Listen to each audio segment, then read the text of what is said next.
J'excuse d'ailleurs Aurélien Rousseau qui aurait souhaité effectivement introduire cette journée, mais qui était malheureusement retenu aujourd'hui. Je pense que vous le comprendrez compte tenu du contexte actuel. Écoutez, merci à vous d'être là déjà, tous, à ceux qui nous regardent aussi. Merci de votre mobilisation. Je voudrais remercier tout particulièrement d'abord la conférence régionale santé autonomie et son président Jean-Pierre Bulornier qui prendra la parole après moi. Il me le rappelait d'ailleurs il y a quelques instants. En fait, c'est il y a quelques années que cette dynamique au sein de la CRSA a émergé. Ce groupe santé mentale s'est formé.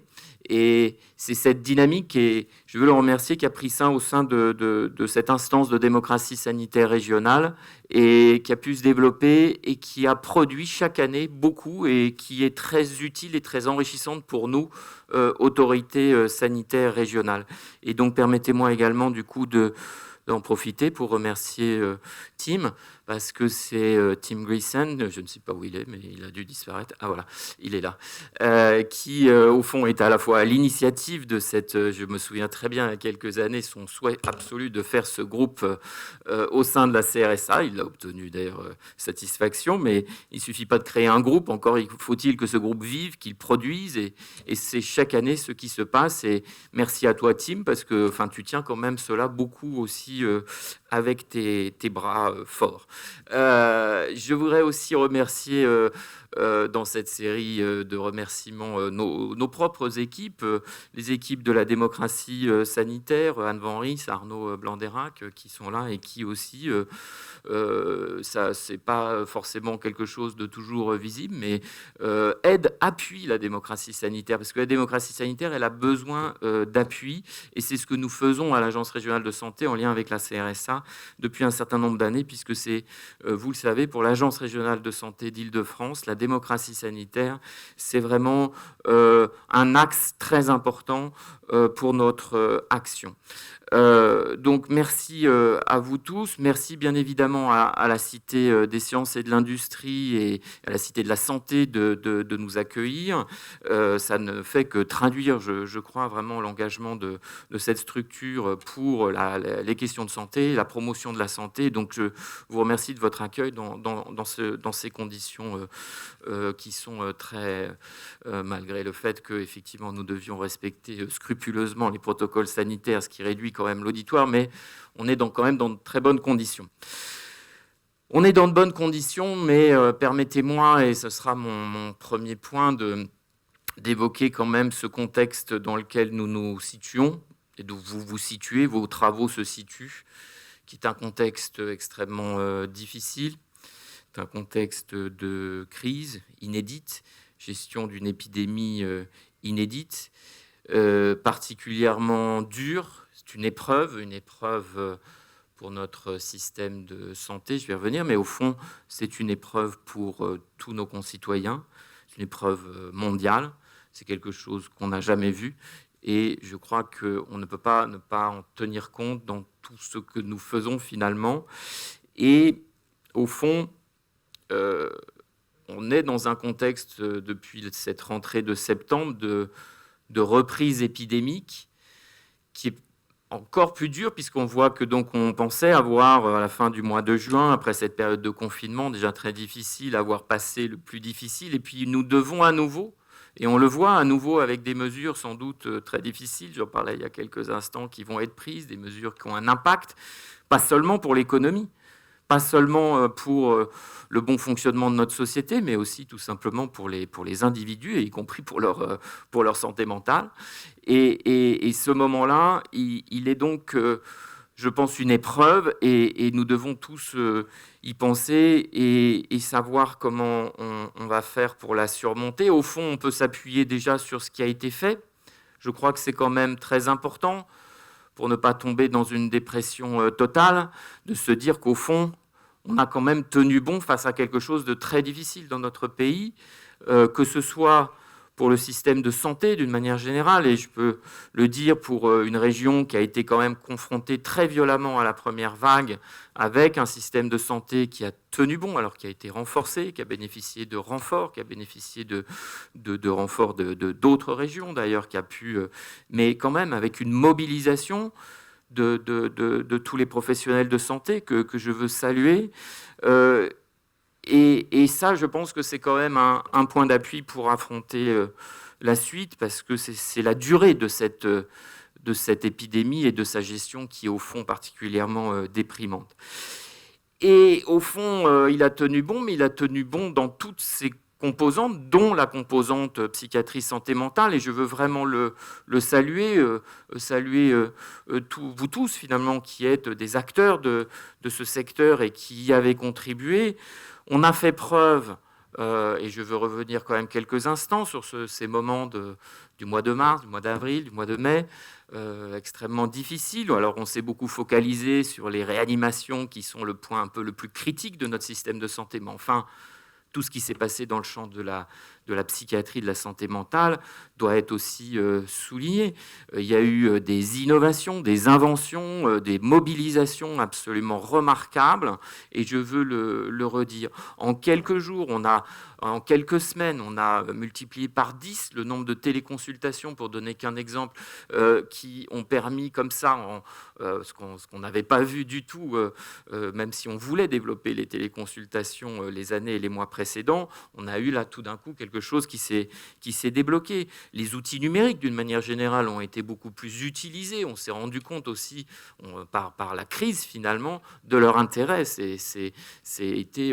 Moi je l'ai vu par exemple sur les ressources humaines. Ça a été pour nous, parce qu'il fallait, je viens de le dire, essayer de trouver des renforts. Et bien, cette plateforme numérique qu'on a mis en place, qui s'est appelée Renfort Covid, a permis en quelques jours de mobiliser des gens partout en France pour nous aider.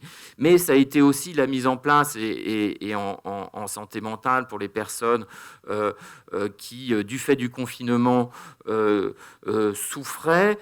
En quelques jours, là aussi, et je veux remercier toutes les équipes qui se sont mobilisées, de plateformes d'écoute, les plateformes téléphoniques, les différentes initiatives qui se sont fait jour sont remarquables. Certaines donc ont perduré et certaines vont perdurer dans la durée.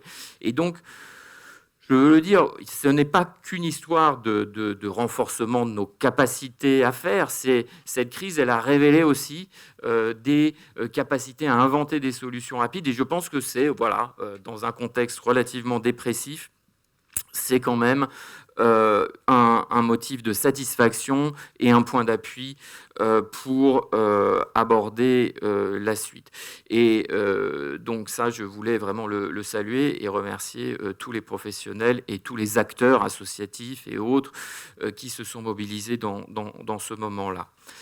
Alors, on est dans une épreuve difficile, et au fond, pour faire le lien avec le thème principal de votre journée, cette notion, ce concept de rétablissement, je me faisais la réflexion en venant au fond, est-ce qu'on ne peut pas, y compris, l'appliquer à ce que nous vivons, à cette épidémie, à sa gestion. Là, nous sommes le nez, les mains dans la gestion de l'épidémie, mais demain, on peut quand même essayer d'avoir un peu d'optimisme aujourd'hui, un peu d'espoir. Demain, quand le virus sera plus là, quand on aura enlevé les masques, est-ce qu'on peut juste dire, on a traversé la crise, c'est fini, on recommence comme avant, tout va bien, etc. Je ne le crois pas. Je crois qu'elle va laisser des traces, cette épidémie, elle va laisser des séquelles, j'ai envie de dire, et au fond, la question du rétablissement, elle est tout à fait transposable à cette question de la gestion de l'épidémie, parce qu'on voit bien que ce n'est pas juste se débarrasser du virus, ce n'est pas juste, une fois qu'on s'en est débarrassé, enlever les masques, c'est quelque chose de beaucoup plus profond, de beaucoup plus dur, et cette épreuve, si on veut s'en remettre, il va falloir penser notre rétablissement collectif après une telle épreuve. Mais au fond, je me disais, même si je mets de côté la question du Covid, cette notion de rétablissement, elle est très pertinente, mais y compris pour le secteur de la santé, pour la question des soins d'une manière générale, et pas seulement pour les problématiques des troubles psychiques, même pour les somatiques, on le sait très bien. c'est bien de soigner des symptômes, c'est bien même de guérir d'une maladie, mais même quand on a guéri, même quand on se relève d'un cancer, on n'est pas forcément réinséré, on n'est pas forcément bien, on n'est pas forcément bien. Et donc, on revient là toujours à cette définition de la santé, celle de l'OMS, un état de bien-être mental, psychique, social. Et le rétablissement, je vous le dis parce qu'en venant, je me faisais la réflexion, vous le portez, vous le poussez sur la santé mentale, mais moi j'ai envie de le pousser sur la santé tout court. Il faut qu'on le pousse bien davantage. Il faut qu'on le pousse bien davantage parce qu'on le constate, notre système est ainsi fait, c'est son histoire, on va pas le... elle est remarquable. C'est beaucoup du curatif tout de même, et donc du curatif c'est bien, on guérit. Mais est-ce qu'on guérit? Est-ce que pour autant on est bien? Pas forcément. Et ça, je crois que c'est un peu les enjeux de demain, pas seulement pour la santé mentale, mais pour la santé tout court. Je voulais partager avec vous cette réflexion. Alors après, pour la santé mentale et la psychiatrie, vous situez dans un moment particulier, je pense aussi. Et là aussi, je mets de côté ce que j'évoquais sur la crise, mais le monde de la psychiatrie et de la santé mentale est lui-même en pleine transformation. C'est une transformation qui est liée à des transformations des prises en charge grâce à des progrès. Je ne veux pas revenir sur toutes les perspectives ouvertes dans le domaine de psychiatrique qui sont là, qui sont devant nous et qui, je pense, vont avoir un impact très important et vont nous obliger à travailler autrement. Mais on est aussi dans des modèles, là je parle de la psychiatrie, qui sont en train d'évoluer, vous le savez, sur le financement, vous le savez, sur les autorisations, avec des logiques de trouver des modes de financement qui soient plus justes, plus équitables, plus adaptés, qui permettent de corriger des inégalités d'allocation de ressources, et puis des autorisations qui soient plus pertinentes, là aussi, pour mieux graduer l'offre de prise en charge. Et donc, dans ce contexte de transformation, je pense que l'écueil serait d'oublier effectivement ce que vous poussez et ce qui est l'objet de votre congrès, qui est le rétablissement. C'est-à-dire qu'en fait, là aussi, on a une tendance fâcheuse dans notre secteur de la santé, mais qui est suffisamment compliquée et qui peut-être explique, cette complexité explique cela, c'est à s'auto-centrer, s'auto-regarder. Alors, il y a l'hospitalocentrisme, il y a l'hôpital qui est de son côté, la ville, la psychiatrie, et puis public, privé, voilà. Mais tout ça, voilà. Ce qu'on a du mal à faire, c'est vraiment penser à 360 degrés en permanence, et pas seulement à 360 degrés, ville, hôpital, post-hôpital, c'est aussi soins, non-soins, social, santé, etc. Et ça, je pense que c'est un axe extrêmement important que nous devons pousser.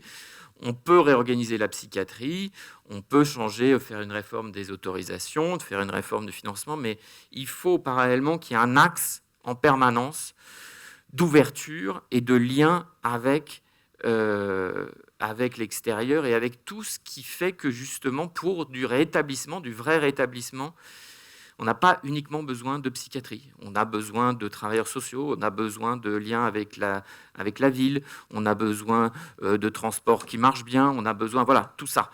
Et ça, c'est du micro aussi. C'est aussi un autre axe sur lequel je pense nous devons vraiment travailler. Ça se fait, c'est du cousu humain territorial. C'est aussi tout l'axe que nous développons, développer des politiques au plus près des territoires. Ça s'adapte parfaitement à ce que vous travaillez sur le rétablissement. Le rétablissement, peut-être qu'on ne le fera pas pareil en Seine-Saint-Denis dans tel quartier ou dans tel autre quartier de la Seine-et-Marne. Et donc, je vous le dis parce que on a tendance, dans notre secteur, non seulement à être auto-centré, mais à être très, entre guillemets, techno sur nos sujets, les autorisations, le financement, etc. Il faut vraiment avoir toujours cet axe en tête. Vous l'avez, vous le poussez, et je vous en remercie parce que ça nous le rappelle aussi. Même si, donc, nous ne l'oublions pas, puisque, vous le savez, dans notre projet régional de santé, mais j'ai envie de dire aussi, y compris à un niveau national, dans la feuille de route dans la feuille de route nationale pour la psychiatrie, le déploiement des approches orientées rétablissement sont des axes forts. Donc voilà, avec y compris des choses très concrètes. Je sais que c'est un sujet cher à Tim, mais les pères aidants, voilà, nous, depuis 2012, donc c'est pas voilà, de hier, l'agence soutient un programme pour intégrer des pères aidants donc dans les structures de soins ou médico-sociales, avec l'appui technique du centre collaborateur de l'OMS, le CCOMS. Et donc, il y a un nouvel appel à candidature qui est ouvert en ce moment et qui va permettre de financer 24 postes, ce qui donc va au-delà d'un objectif qu'on avait fixé à travers notre projet régional de santé de deuxième génération à 16. Donc, vous voyez, très concrètement, on essaye aussi voilà, d'injecter, parce qu'après, ça se traduit quand même aussi par des moyens que nous essayons d'apporter. En 2018 et en 2019, l'agence a aussi accompagné la création d'un centre de ressources en remédiation cognitive et en réhabilitation psychosociale. C'est le docteur Isabelle Amado qui le porte, de plateformes intersectorielles de réhabilitation et des structures de type hôpital de jour. Maintenant, les soins de réhabilitation et les ressources nécessaires à l'accompagnement des personnes doivent se déployer donc au plus près des usagers, dans des structures de proximité. Je vous disais, je pense que le sujet voilà, du micro est extrêmement important sur ces thématiques-là, et en particulier, évidemment, dans le réseau des CMP. Voilà, je voulais partager cela avec vous. Indiquer, j'ai oublié aussi que nous soutenons l'expérimentation Passe Vert, qui est portée par le professeur Christine Passerieux du Centre hospitalier de Versailles, et qui a justement pour objet de mixer les cultures en faisant intervenir des professionnels de services sociaux, ce que je disais, au sein de villes, au sein des CMP. Voilà, donc je voulais juste dire ces quelques mots. Le contexte est compliqué, il est dur, mais il y a aussi des points d'appui, il y a aussi je pense, des choses à en tirer. Il faut en penser, puis il faut penser notre propre rétablissement après cette crise. Mais on est dans une dynamique de transformation, de toute façon, des politiques de santé.